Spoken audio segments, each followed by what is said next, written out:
नमस्ते। Welcome to Silicon Gurukul. आज है 6 फरवरी 2024। मैं हूं आपके साथ कुछ करंट अफेयर्स टॉपिक्स लेकर।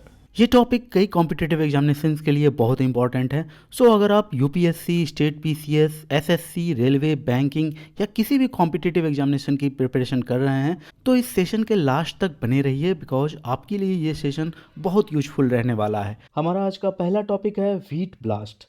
व्हीट ब्लास्ट एक डिजीज है। तो टॉपिक की डिटेल में हम जाएंगे, लेकिन उससे पहले आपसे एक क्वेश्चन है। Consider the following statements regarding wheat blast.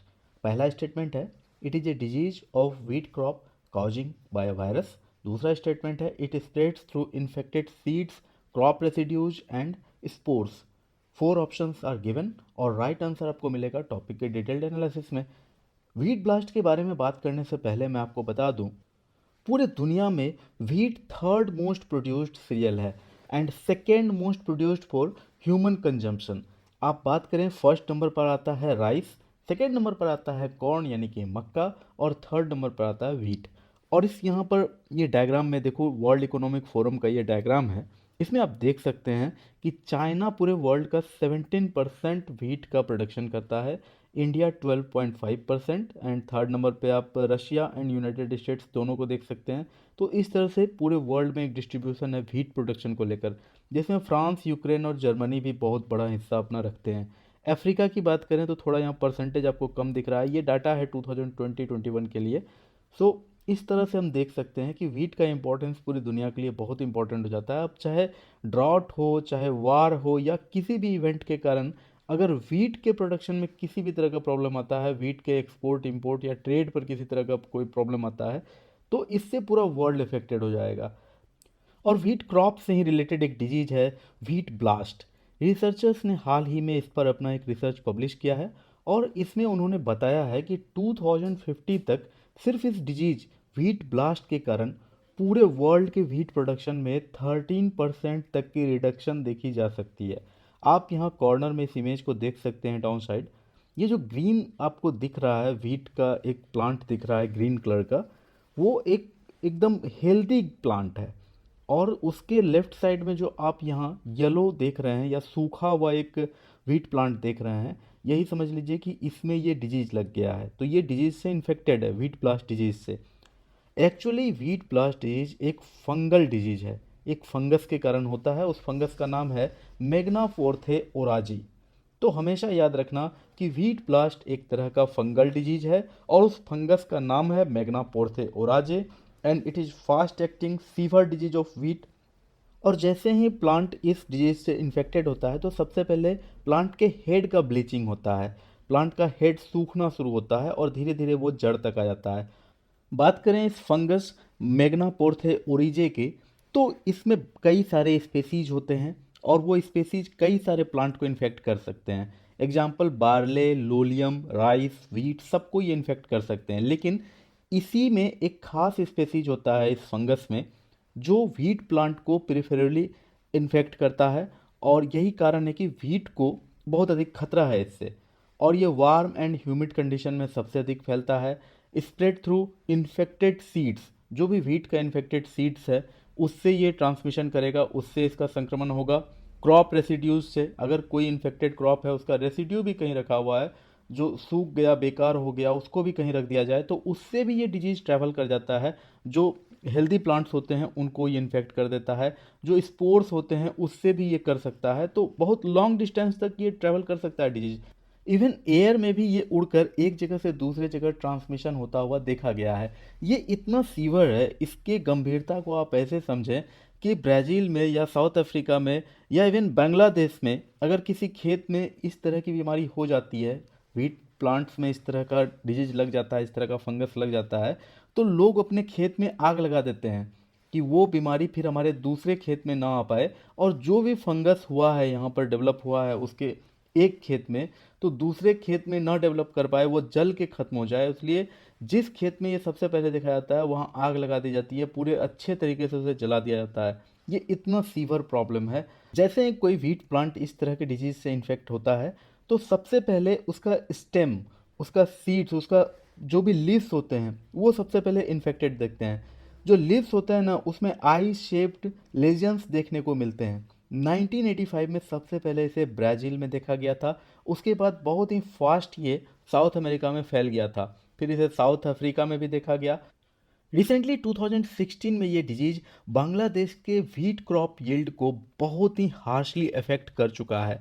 इसके अलावा अगर हम बात करें इंडिया की, तो अभी तक तो इंडिया में कुछ भी इस तरह का न्यूज़ नहीं मिला है, लेकिन फ्यूचर में हमें बहुत सतर्क रहना होगा, क्योंकि व्हीट ब्लास्ट एक ऐसा डिजीज है जिसे प्लांट पैंडेमिक भी डिक्लेयर किया जा सकता है आने वाले समय में, क्योंकि ये बहुत अधिक सीरियस डिजीज है। So that was the topic. I hope question का भी राइट आंसर आपको मिल चुका है। यहाँ ओनली सेकेंड स्टेटमेंट ट्रू है और फर्स्ट स्टेटमेंट तो एकदम गलत है, क्योंकि ये वायरस से कोई लेना देना नहीं होता इस डिजीज का। ये एक फंगल डिजीज है। हमारा दूसरा टॉपिक भी एक डिजीज ही है और इस डिजीज का नाम है कैंडिडा ऑरिस। इससे पहले जो हमने ये डिजीज देखा था व्हीट ब्लास्ट, ये प्लांट डिजीज था, लेकिन ये कैंडिडा ऑरिस ये ह्यूमंस के लिए एक डेडली फंगल इन्फेक्शन है। तो व्हीट ब्लास्ट भी एक फंगल इन्फेक्शन था, लेकिन वो प्लांट के लिए था, और कैंडिडा ऑरिस एक फंगल इन्फेक्शन है, लेकिन ये ह्यूमंस के लिए डेडली है और यूनाइटेड स्टेट्स में रिसेंटली बहुत ही तेज़ी से स्प्रेड हो रहा है।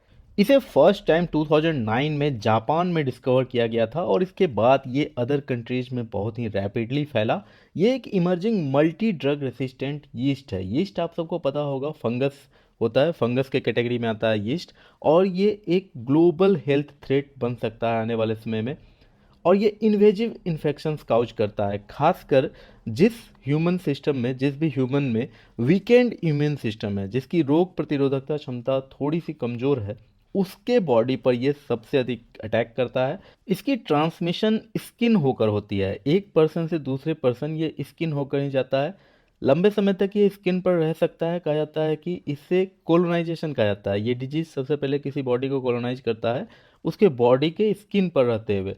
इसका सिम्टम्स क्या है, तो बॉडी के डिफरेंट पार्ट में इन्फेक्शंस देखने को मिल जाते हैं, such as the blood streams, open wounds, अलग अलग तरह के घाव दिखेंगे बॉडी के स्किन पर।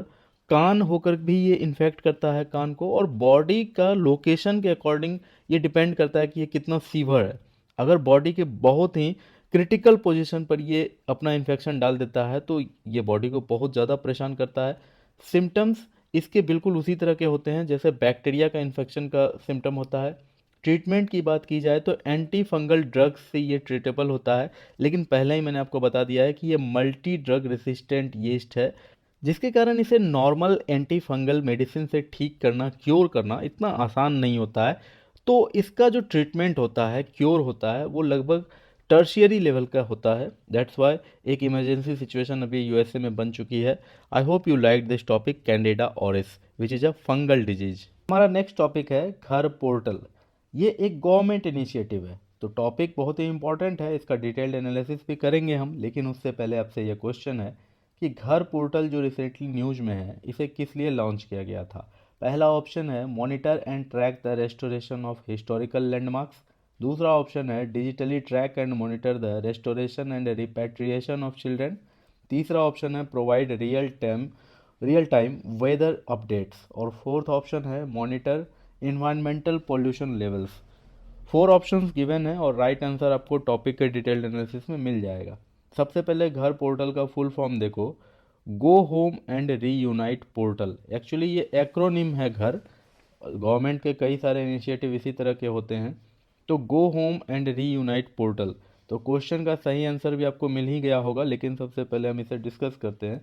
Go home and reunite portal, इसे डेवलप किया गया है और लॉन्च किया गया है national commission for protection of child rights NCPCR के द्वारा। तो ये आपको एक एकदम पता रहना चाहिए कि गो होम को किसने डेवलप और लॉन्च किया है, तो NCPCR ने किया है। NCPCR ने इसे इसलिए किया है ताकि बच्चों के रिस्टोरेशन और रिपैट्रिएशन को डिजिटली मॉनिटर किया जा सके। डिजिटली मॉनिटर करने का क्या मीनिंग है यहाँ, इससे समझो। इससे कुछ बच्चों को गांव में या फिर छोटे छोटे शहरों में जो गरीब लोग होते हैं, उनके बच्चों को पढ़ाने के बहाने या फिर कोई रोजगार के बहाने दूसरे स्टेट या डिस्ट्रिक्ट में ले जाया जाता है और उसे हजारडस वर्क में लगा दिया जाता है, या फिर कभी उसके किसी अंग को क्षतिग्रस्त करके भिखारी बना के बिठा दिया जाता है, या कभी कभी तो सेक्स रैकेट में भी बच्चों की प्राप्ति होती है। तो उन बच्चों को जो भी जिनको प्राप्त किया गया NGO के द्वारा या फिर सरकार की किसी पहल के द्वारा, तो उनको फिर से घर में पहुंचा दिया जाए, या घर में वैसी स्थिति नहीं है, या वे बच्चे उनका घर भी नहीं है कहीं पर, उनको पता भी नहीं है कि उनका घर कहाँ है, तो उनके लिए कोई व्यवस्था सरकार करे, तो उसी को कहा जाता है रेस्टोरेशन। और अगर घर में ठीक से उसे पहुंचा दिया जाए तो दैट इज कॉल्ड रिपैट्रिएशन। तो उसको डिजिटली मॉनिटर किया जा सके, जब भी कहीं कोई बच्चा मिले, कहीं पकड़ा जाए उस तरह के हजारडस सिचुएशन में, या वैसे किसी भी सिचुएशन में, तो सबसे पहले तो उसको go home and reunite portal पर रजिस्टर कर दिया जाए उस बच्चे के नाम को। फिर उस बच्चे से रिलेटेड कितना डेवलपमेंट हुआ, उस बच्चे को घर में रिपैट्रिएट किया गया कि नहीं, वो सारे इन्फॉर्मेशन इस पोर्टल पर अपडेट किए जाएं। और इस पोर्टल को juvenile justice care and protection of children act 2015 के रूल्स एंड प्रोटोकॉल्स के अकॉर्डिंग बनाए गए हैं। और इस पोर्टल का, ये जो go home and reunite portal है, घर पोर्टल है, इसका साइलेंट फीचर्स क्या है, तो digital tracking and monitoring of children. जो भी ऐसे बच्चे हैं जिन्हें जुवेनाइल जस्टिस सिस्टम के अंतर्गत दूसरे कंट्री, स्टेट या डिस्ट्रिक्ट में रिपैट्रिएट करना है, उन्हें उनके घर में ले जाकर पहुंचाना है, उनका डिजिटल ट्रैकिंग हो सके, मॉनिटरिंग हो सके, डिजिटल ट्रांसफ़र ऑफ केसेस, जो भी जुवेनाइल जस्टिस बोर्ड का या child welfare committee of the state का केस है, उसको केस ट्रांसफ़र करने में आसानी हो, उसके लिए भी ये पोर्टल काम आने वाला है। स्पीडी रिपैट्रिएशन हो सके चिल्ड्रन का, उसके लिए ये काम आएगा। और जहाँ रिक्वायरमेंट हो ट्रांसलेटर की, इंटरप्रेटर की या एक्सपर्ट की, तो उसके लिए भी इस पोर्टल पर स्टेट गवर्नमेंट से रिक्वेस्ट किया जाएगा। इस पोर्टल को रेगुलर मॉनिटर कर जो भी चाइल्ड वेलफेयर कमिटीज़ हैं या डिस्ट्रिक्ट चाइल्ड प्रोटेक्शन ऑफिसर हैं, वो इंश्योर कर पाएंगे proper restoration and rehabilitation of children. Question का राइट आंसर तो आपको मिल ही गया होगा कि घर पोर्टल इसलिए बनाया गया है ताकि डिजिटली ट्रैक किया जा सके, मॉनिटर किया जा सके चिल्ड्रन के रेस्टोरेशन एंड रिपैट्रिएशन को। अब आइए NCPCR यानी national commission for protection of child rights से रिलेटेड कुछ डिटेल्स देख लेते हैं। तो ये एक स्टैट्यूटरी बॉडी है। Commission for protection of child rights act 2005 के अंडर इसे 2007 में इस्टेब्लिश किया गया था एंड हेड क्वार्टर है इसका न्यू दिल्ली में। पेरेंट मिनिस्ट्री है इसका ministry of women and child development. I hope topic आपको अच्छा लगा होगा। रिसेंटली एक गवर्नमेंट स्कीम काफ़ी न्यूज़ में बना रहा था, IEDSS, inclusive education for disabled at secondary stage. नाम से ही आपको पता होगा, बेसिकली ये 9th से लेकर 12th तक के गवर्नमेंट या गवर्नमेंट एडेड स्कूल्स में पढ़ने वाले बच्चों के लिए एक स्कीम है। ऐसे बच्चे जो CWSN है यानी चाइल्ड विद स्पेशल नीड्स हैं, तो उनके नीड्स कुछ अधिक होते हैं और वो ज़रूरी होते हैं। Medical, educational, books, stationery, uniform, reader allowance, stipend for girls, assistive devices, therapeutic services, teaching learning materials that is TLM, ये सब उनके लिए बहुत ज़रूरी होता है। और ये सब प्रोवाइड करने के लिए ही गवर्नमेंट ये स्कीम लाई थी 2009-10 में। इससे पहले स्कीम हुआ करता था integrated education for disabled children, और उसे रिप्लेस कर 2009-10 में ये स्कीम लाया गया था। 2013 में इस स्कीम को मर्ज कर दिया गया था, सबजूम कर दिया गया था अंडर राष्ट्रीय माध्यमिक शिक्षा अभियान RMSA। तो इतना इन्फॉर्मेशन आपको पता रहना चाहिए। और हाल का न्यूज क्या है, तो 5 एजुकेशन डिपार्टमेंट ऑफिसर्स को सस्पेंड कर दिया गया है IEDSS स्कीम ग्रांट्स के मिस एप्रोप्रिएशन चार्जेज के लिए। और इसके अलावा 56 ऑफिसर्स के खिलाफ FIR भी रजिस्टर किया गया है और 22 NGOज के ऊपर भी FIR किया गया है। तो इतना सीवर ये मैटर है, दैट्स वाई ये न्यूज में था। तो आपको बिल्कुल अच्छे से पता होना चाहिए inclusive education for disabled at secondary stage. I hope you like it. हमारा नेक्स्ट टॉपिक है फॉरेस्ट ऑलेट। रिसेंटली महाराष्ट्र के मेलघाट टाइगर रिजर्व में कुछ रिसर्चर्स कैंपिंग करने गए हुए थे।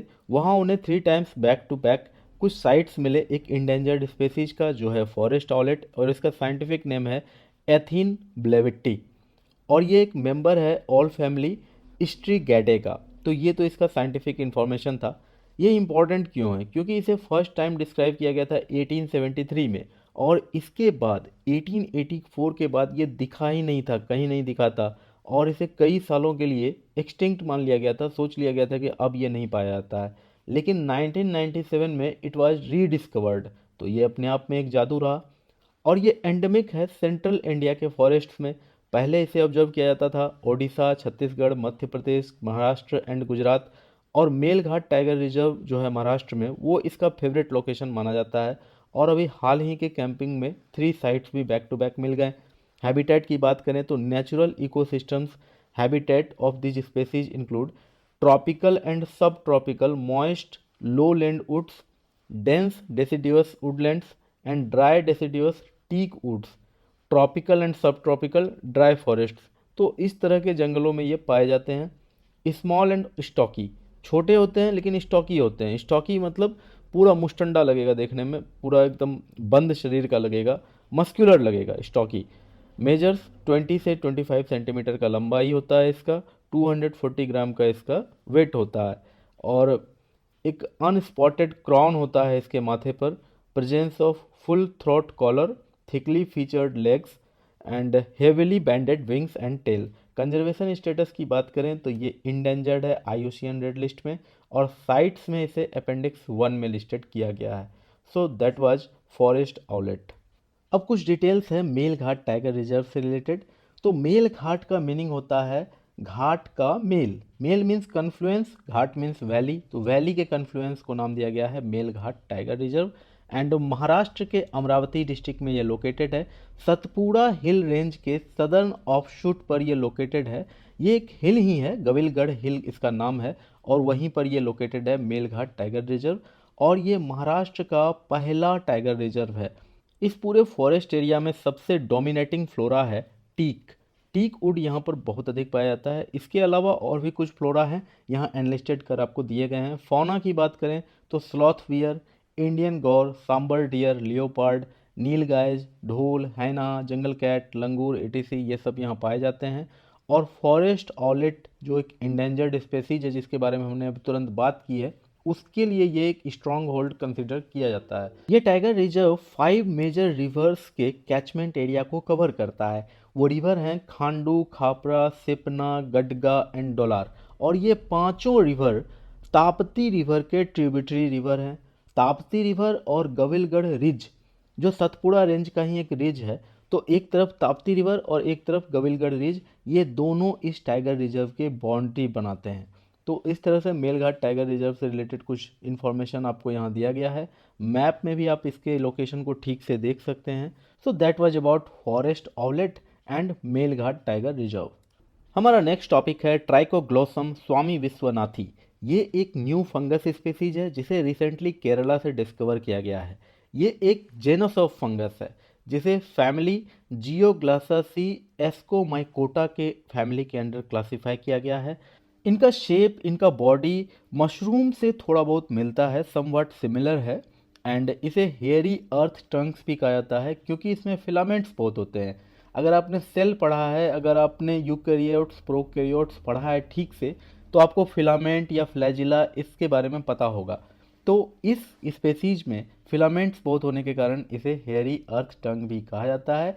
ये ब्लैक, डार्क या ब्राउन कलर के होते हैं और इसमें सेप्रोट्रॉफिक बिहेवियर होता है। सेप्रोट्रॉफिक आपको पता है, ये ऐसे ऑर्गेनिज्म या माइक्रो ऑर्गेनिज्म जो डेड प्लांट या डेड एनिमल या डंग खाकर जीते हैं, उसी को सेप्रोट्रॉफिक बिहेवियर का माना जाता है। तो ये जो होता है ट्राइकोग्लोसम, ये सेप्रोट्रॉफिक बिहेवियर का होता है, लेकिन कहीं कहीं ये एंडोफाइट्स भी मिलते हैं। एंडोफाइट्स किसे कहा जाता है?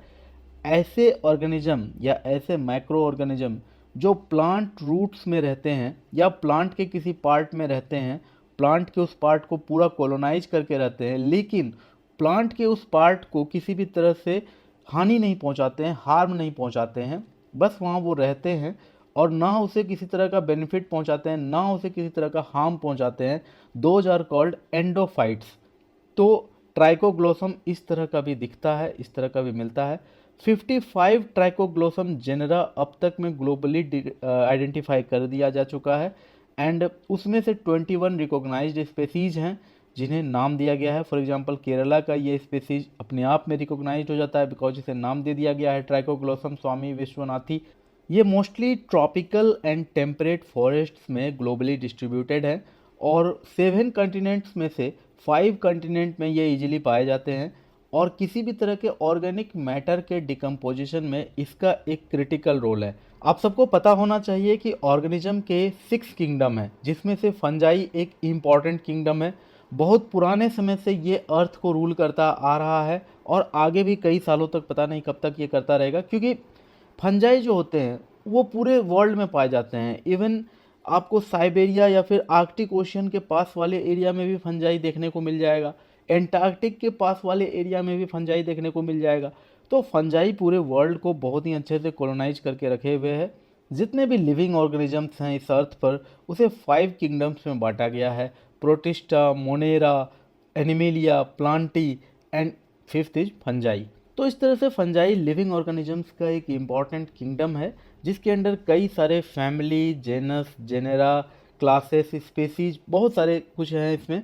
तो this was the topic Trichoglossum. I hope you liked it. Recently remote African jungle से मिलीपेड्स के 5 न्यू स्पेसीज और एक न्यू जेनस को डिस्कवर किया गया है। मिलीपेड्स क्या होता है? तो सबसे पहले इसके जो इटामोलॉजी है इसको समझ लो कि एंशियंट टाइम्स में लोगों को लगता था कि ये एक ऐसा जीव है, आप पिक्चर में यहाँ देख रहे हैं, तो ऐसा लगता था कि इसमें 1000 लेग्स है। तो मिली का मतलब होता है 1000, मिलीमीटर आपको पता है, जिसमें 1000 से भाग देना पड़ता है, डिवाइड करना पड़ता है। सो मिलीपेड्स, मिली का मीनिंग है यहाँ 1000 और पेड्स का मीनिंग है फीट। तो 1000 फीट वाले ऑर्गेनिज्म को नाम दे दिया गया मिलीपेड्स। एक्चुअली इसके पास 1000 फीट होता नहीं है, बस ऐसा एज्यूम कर लोगों ने नाम दे दिया। और ये स्पेसीज ऑर्थ्रोपोड के एक क्लास डिप्लोपोडा से बिलोंग करने वाला कोई भी मेंबर होता है। याद रखना, ऑर्थ्रोपोड जो होता है वो इनवर्टेब्रेट्स होता है, इनमें वर्टेब्रा कोलम नहीं होता है। ये एक्सोस्केलेटन वाले होते हैं, इनका स्केलेटन सिस्टम बॉडी के बाहर होता है, जॉइंटेड लिम्स होता है इसका। और उस आर्थ्रोपोड के एक क्लास डिप्लोपोडा का मेंबर होता है मिलीपेड्स। ये एकदम क्लियर रहेगा। सिलिंड्रिकल शेप का होता है, पिक्चर में देख ही रहे होंगे, थोड़ा सा फ्लैट एंड होता है, लेकिन ये सिलिंड्रिकल शेप का होता है। और सबसे बड़ी बात, ये इंसेक्ट नहीं होते हैं, ये क्लोजली रिलेटेड हैं लॉबस्टर से, क्रेफिश से और श्रिम्प से। जो श्रिम्प आपको पता होगा प्रॉन की तरह दिखता है, तो उन सब से ये क्लोजली रिलेटेड है। वर्ल्ड वाइड इसके 12,000 स्पेसीज हैं। हैबिटेट की बात करो तो जहाँ हाई मॉइस्चर हो, बहुत अधिक नमी हो, और डिकेइंग वेजिटेशन हो, जहाँ पर घास सड़ रहे हो, थ्रैश हो, सब कुछ पड़ा हुआ हो, यानी कि जहाँ कुछ सड़ रहा होगा वहाँ ये सबसे अधिक रहना पसंद करता है। So this was about millipedes. I hope you liked it. हमारा नेक्स्ट टॉपिक है tidal disruption event. Recently astronomers के एक इंटरनेशनल टीम ने मल्टी वेवलेंथ ऑब्जर्वेशन कंडक्ट किया था और 2023 CLX को ऑब्जर्व किया था। तो यहाँ हम सबसे पहले टाइडल डिसरप्शन इवेंट के बारे में पढ़ेंगे। टाइडल डिसरप्शन इवेंट के लिए आपको समझना होगा हमारे अर्थ पर उठने वाले टाइड के बारे में। टाइड जिसमें समुद्र का जो पानी है बहुत ऊपर तक उठ जाता है मून के ग्रेविटेशनल इफेक्ट में, और ये होता है फुल मून या फिर न्यू मून के टाइम में। ठीक उसी तरह से जब कोई स्टार किसी ब्लैक होल के आसपास आता है और वो ब्लैक होल अगर सुपर मैसिव है, बहुत अधिक मैसिव है वो, तो ऑब्वियसली स्टार का अपना ग्रेविटेशनल फोर्स से कई गुना ज़्यादा ग्रेविटेशनल फोर्स वो ब्लैक होल उस स्टार के ऊपर लगाएगा, और इससे स्टार का बहुत बड़ा पार्ट, उसका गैस, उसका डेब्रीज, वो सब टूट कर स्टार से अलग होकर ब्लैक होल के तरफ खिंचाएगा, उस तरफ मोशन करेगा, मूव करेगा। आप इस इमेज में यहाँ देख सकते हैं। तो इस तरह का जो प्रोसेस होता है इसी को कहा जाता है टाइडल डिसरप्शन इवेंट। और इस इवेंट में जब स्टार का बहुत बड़ा पार्ट आकर उस ब्लैक होल में रेन डाउन होता है, वहाँ बरस कर गिरता है, तो स्पीड इतनी अधिक हो जाती है उस स्टार डेब्रीज की कि वहाँ से रेडिएशन एमिट होता है, और उसी रेडिएशन को ऑब्जर्व कर हमें ये पता चलता है, हमारे लिए ये इंडिकेटर होता है कि टाइडल डिसरप्शन इवेंट यहाँ हो रहा है। इसके अलावा आपको यहाँ पता रहना चाहिए कुछ प्रोसेस के बारे में। सबसे पहले है क्लोज अप्रोच। कोई भी स्टार है वो अगर ब्लैक होल के पास, ब्लैक होल को अप्रोच करेगा, उससे बहुत क्लोज चला जाएगा अपनी ट्रैजेक्टरी में चलते हुए, तो दोनों का ग्रेविटेशनल फोर्स एक्ट करता है। ऑब्वियसली ब्लैक होल का ग्रेविटेशनल फोर्स बहुत अधिक होता है, तो फिर वो स्टार को अपनी तरफ पुल करता है। पूरा स्टार पुल नहीं हो पाए, लेकिन स्टार का बहुत बड़ा पार्ट को वो अपनी तरफ खींच लेता है। और सिंस स्टार उसको चक्कर लगा रहा होता है, ऑब्वियसली जैसे सन के चारों ओर अर्थ मूव कर रहा है, तो वो एक सर्कुलर मोशन होता है। उसी तरह से वो जो स्टार होता है उस ब्लैक होल के चारों तरफ एक सर्कुलर ट्रैजेक्टरी में होता है। तो आप इस पिक्चर में यहाँ देख सकते हैं कि जो भी रेन डाउन हुआ है डेब्रीज का, वो एक सर्कुलर मोशन में हुआ है। तो क्लोज अप्रोच के बाद ये होता है। एंड टाइडल फोर्सेस एक्टिवेट हो जाते हैं। एक्चुअली ये ग्रेविटेशनल फोर्स होता है, वो ब्लैक होल उस स्टार को खींचता है, स्टार पूरा नहीं आता है, कुछ पार्ट उसका टूट कर आ जाता है और इसी को स्टेलर डिसरप्शन कहते हैं। ठीक है, इसके बाद एक्रीशन डिस्क फॉर्मेशन होता है। मैंने अभी तुरंत बताया कि स्टार अपने ट्रेजेक्टरी में होता है, वो एलिप्टिकल पाथ में होता है, तो उसी पाथ में टूटते हुए वो स्टार का डेब्रिज ब्लैक होल में आकर गिरता है और इस तरह से एक डिस्क का फॉर्मेशन हो जाता है। और ये सब जब होता है तो ह्यूज अमाउंट में एनर्जी भी रिलीज होता है। ये energy X rays and ultraviolet radiation के फॉर्म में रिलीज होता है। यही कारण है कि हम लोग यानी कि अर्थ पर जो भी कंट्री, नासा हो, इसरो हो, ये एक्स रे पोलारीमीटर हम भेजते हैं, लैग्रेंजे L2 पॉइंट पर भेजते हैं, अर्थ के जियो सिंक्रोनस ऑर्बिट में भेजते हैं। तो इस तरह से हम लोग जियो स्टेशनरी ऑर्बिट में भी एक्स रे पोलारीमीटर भेजते हैं, क्योंकि स्पेस में इस तरह की घटनाएं जब भी होती है तो जब भी ट्रमेंडस अमाउंट में एनर्जी रिलीज होती है तो वो X ray and ultraviolet radiation के फॉर्म में रिलीज होती है। यहाँ भी वही हो रहा था और जो एस्ट्रोनॉमर्स के एसोसिएशन ने इसे ऑब्जर्व किया है, एस्ट्रोनॉमर्स के इंटरनेशनल टीम ने इसे ऑब्जर्व किया है, तो एक्सरे को ही ऑब्जर्व किया है। और जब ऐसा कुछ होता है तो रेडिएशन के कारण यहाँ फ्लेयर्स को भी ऑब्जर्व किया जाता है और ये फ्लेयर्स बहुत लंबे समय तक चलते हैं, कभी कभी सेवरल मंथ्स चलते हैं, कभी कभी सालों तक ये फ्लेयर्स उड़ते ही रह जाते हैं। इतने हाई अमाउंट में डेब्रिज किसी सन से टूटकर इस ब्लैक होल में आकर गिरते हैं। तो ये पूरा प्रोसेस होता है। आई होप आपको समझ में अच्छे से आ गया है। हमारा नेक्स्ट टॉपिक है सिग्नस X1। तो इसरो से एक बहुत ही अच्छी खबर आई है तो हम यहाँ डिस्कस कर रहे हैं। सिग्नस X1 एक ब्लैक होल है। अर्थ के सबसे क्लोजेस्ट ब्लैक होल में इसकी गिनती होती है और 2015 में इसरो ने एस्ट्रोसैट लॉन्च किया था। एस्ट्रोसैट इंडिया का पहला dedicated multi wavelength astronomy mission था जिसे इंडिया ने 2015 में ही सक्सेसफुली लॉन्च किया था। मिशन का टेन्योर था 5 इयर्स, लेकिन आज भी ये अपना काम अच्छे से कर रहा है। और न्यूज़ इसमें लिंक क्या है, सिग्नस X1 और एस्ट्रोसैट का क्या लिंक है और ये कैसे इसरो का गुड न्यूज़ है। तो आपको बता दूं कि एस्ट्रोसैट ने हाल ही में ब्लैक होल सिग्नस X1 का एक डिफ़िकल्ट टास्क होता है एक्सरे पोलराइजेशन मेजरमेंट, उसे एकम्प्लिश किया है एस्ट्रोसैट ने। तो याद रखना, सिग्नस X1 एक ब्लैक होल सिस्टम है, उसका X ray polarisation measurement complete किया है इसरो के एस्ट्रोसैट ने और यही कारण ये दोनों अभी न्यूज़ में बना हुआ है। तो आपको पहले सिग्नस X1 के बारे में पता रहना चाहिए। सिग्नस X1 को 4 डिकेड्स एगो डिस्कवर किया गया था और ये पहला ऐसा ब्लैक होल है जिसे हमने अपने गैलेक्सी में कंफर्म किया है। हमारे गैलेक्सी यानी कि मिल्की वे में ये पहला ऐसा ब्लैक होल है जिसे कंफर्म किया गया है। और ये ब्लैक होल एक बाइनरी सिस्टम है। बाइनरी सिस्टम इस इमेज में आप देख सकते हैं, ये जो आप यहाँ रेड कलर का देख रहे हैं ये ब्लैक होल है।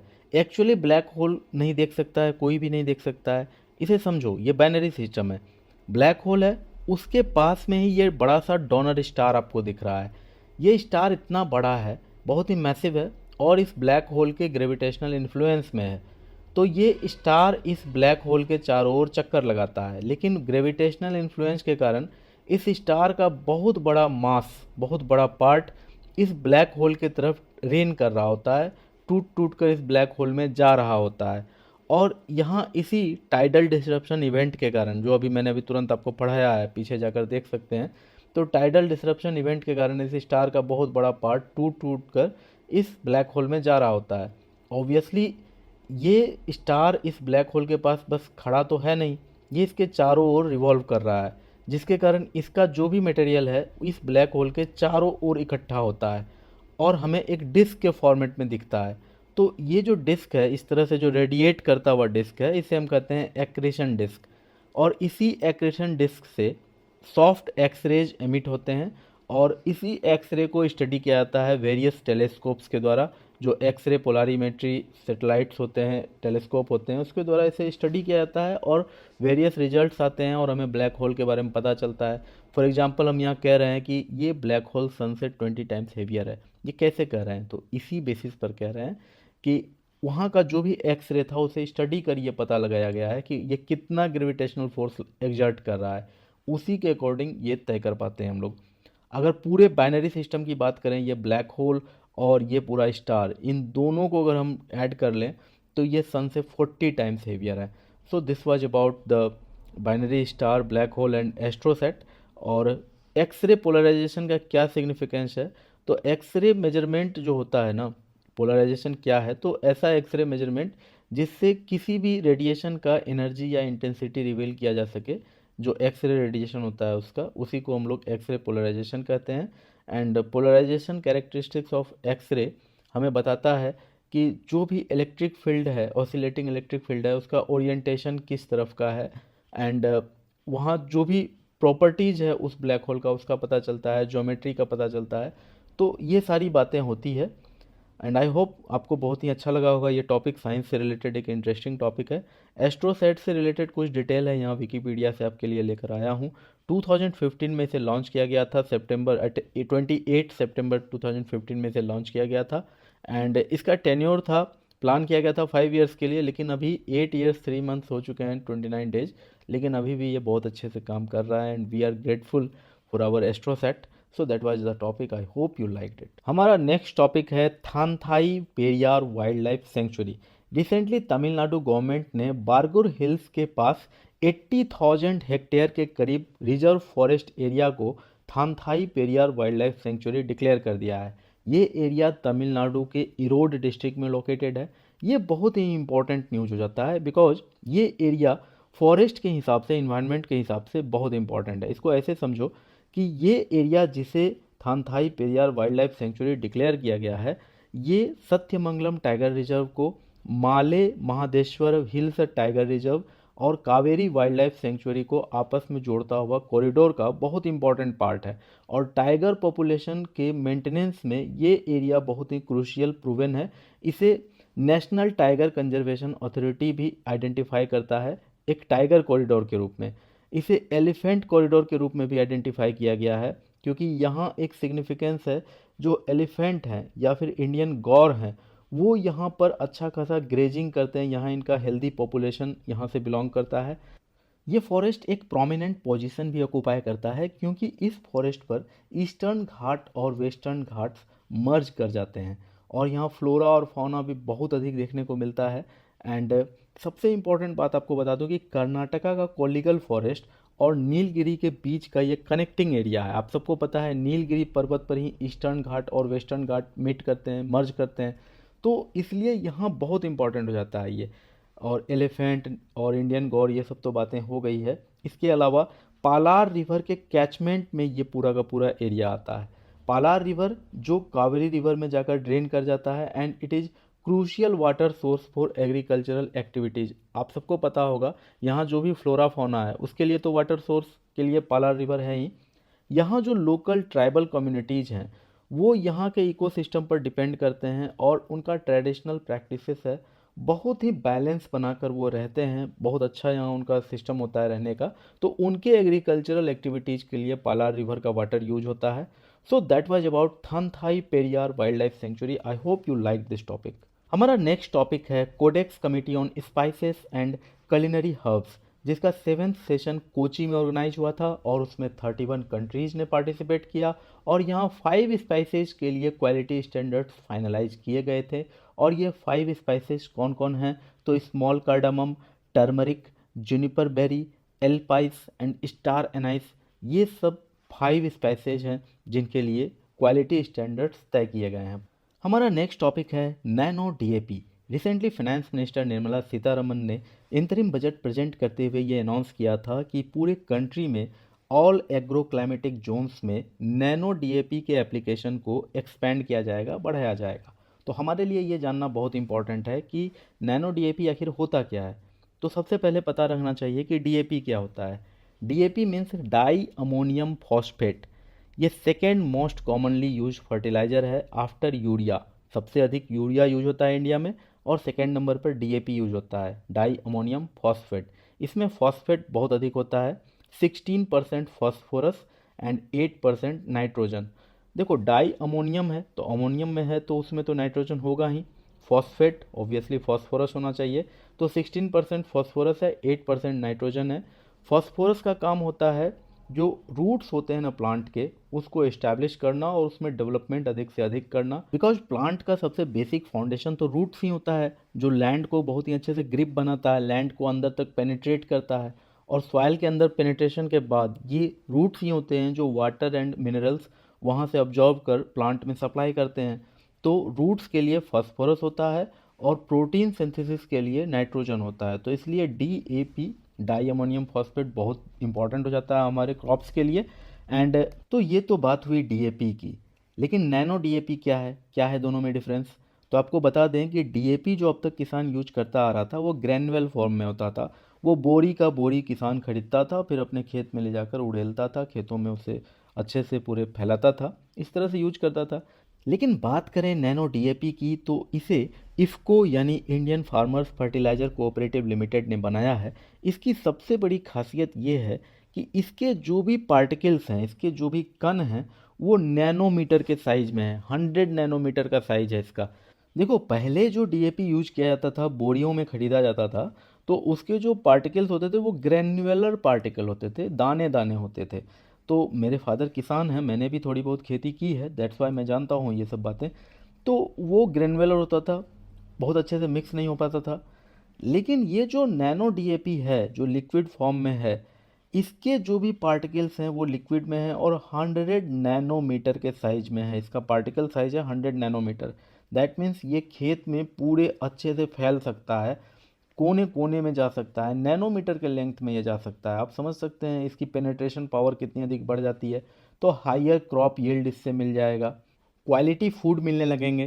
क्वालिटी फूड मिलेंगे ये कैसे कह सकते हैं, इसको ऐसे समझेंगे कि जो नैनो DAP है, इसके जो भी पार्टिकल्स हैं नैनोमीटर के रेंज के साइज के हैं, तो वो सॉइल में बहुत ही अच्छे से मिक्स होंगे, सॉइल के पोर्स में जाकर अच्छे से मिक्स होकर रह पाएंगे। तो जो रूट्स होगा ना प्लांट का, वो जब फैलेगा तो कहीं से भी खींचेगा तो अच्छे से उसे DAP मिल जाएगा। पहले क्या होता था, कंपेयर करें अगर हम पहले के सिचुएशन से, तो वहाँ पर पार्टिकल्स बहुत बड़े बड़े होते थे, तो वो ठीक से मिक्स नहीं हो पाते थे सॉइल में, और कहीं ज़्यादा कहीं कम रहते थे। तो जहाँ पर जो रूट्स हैं वो अगर कहीं से बहुत अधिक खींच लिए, कहीं से खींच ही नहीं पाए, तो कोई प्लांट कोई अच्छा नहीं हुआ, किसी में क्वालिटी नहीं हुआ, किसी में क्वालिटी नहीं हुआ। तो इस तरह की प्रॉब्लम हुआ करते थे, अब शायद ना हो। पहले वाले DAP से कंपेयर करें तो ये जो नैनो DAP है, 50% भी इसका यूज किया जाए तो उससे अधिक पैदावार ये देगा। इसलिए कहा जाता है कि केमिकल फर्टिलाइज़र यूजेज में कमी आएगी, इन्वायरमेंटली फ्रेंडली भी होगा, बिकॉज प्रोडक्शन से लेकर के यूज तक कहीं से भी ये इन्वायरमेंट को बहुत अधिक खतरा नहीं पहुंचाता है। इवन वाटर को भी ये बहुत अधिक पॉल्यूट नहीं कर पाएगा, क्योंकि इसका यूज ही बहुत कम हम करेंगे, जितना ज़रूरी होगा प्लांट्स के लिए उतना ही यूज करने वाले हैं। तो इसलिए ऐसा कहा जा रहा है। और ये जो इम्पोर्ट बर्डन है हमारे ऊपर, हमें जो DAP इंपोर्ट करना पड़ता है बाहर से, विदेशों से, उस इम्पोर्ट बर्डन को कम करेगा। ये भी अपने आप में एक बहुत इंपॉर्टेंट बात है।